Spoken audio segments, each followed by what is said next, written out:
Just historically, you may know that TRC4 is a UT system initiative. Dr. David Lakey and I serve in the Office of Health Affairs, and TRC4 is kind of operated out of the Office of Health Affairs, but truly is operated and managed down in San Antonio, at UT Health San Antonio, under Dr. Bynum's leadership there. It is made possible through some combined efforts of the Army Futures Command, the Board of Regents, and the Texas Legislature, as I mentioned. The more we collaborate, the faster we will see change throughout, trauma care in Texas and the world, actually. Because for a long time, the research world can be very slow. And developing projects and new ideas through the research world can be very slow, whether it be bench work or clinical, having multi-center studies. It can be a very long and grueling process. But with all of our combined, all of our specialties combined, we can move forward and actually take action faster by doing that. And that's what TRC4 is, and that is powerful. And like Dr. Stewart said today, you have to have a bias for action, and this is what that is. We really are, as John F. Kennedy said, building the roof while the sun is shining. It is very tempting in times of the interwar periods when we can become a little bit complacent.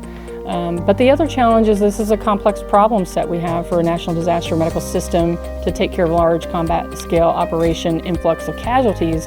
So I think people get a little paralyzed by the thought of how much work it's going to take and what those challenges are. And I think if there was one message that I hope to convey to the audience today is that if we just take this a bite at a time, we can actually solve some of these issues. If we become laser focused on the need, laser focused on building the system that will enable us to deter any large combat scale operation, that would be the most beneficial, not just to us warfighters, but also to our civilian citizens that will be impacted if our civilian centers are all of a sudden taking care of wounded soldiers.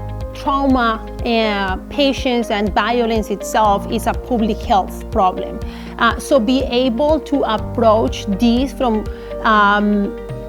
the research and scientific point of view is very important because it helps us understand what's really happening to the patient.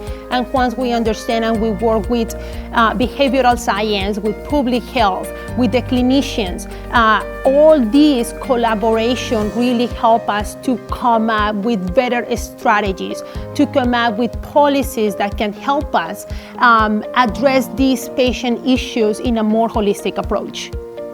Well, I need to have the genomic variation of everybody. And it turns out we have that in Texas.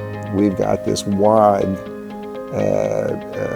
genomic representation so that the data that you get, and the reason it's important is the data that you get are generalizable out into anywhere.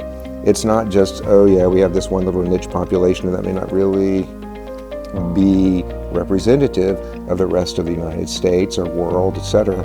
So we're at an inherent advantage over some of these places if we are able to put that together. And so I think that that's this other undercurrent strength, kind of unspoken strength of the TRC4 components, institutions for running a clinical trial, because that's a really powerful element that isn't easily replicable.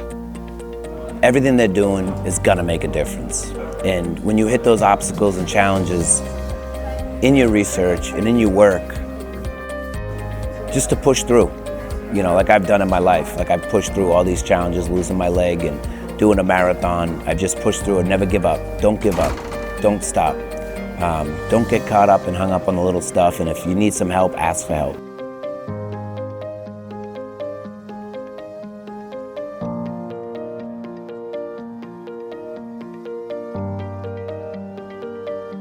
At the end of the day, what this work is about saving lives.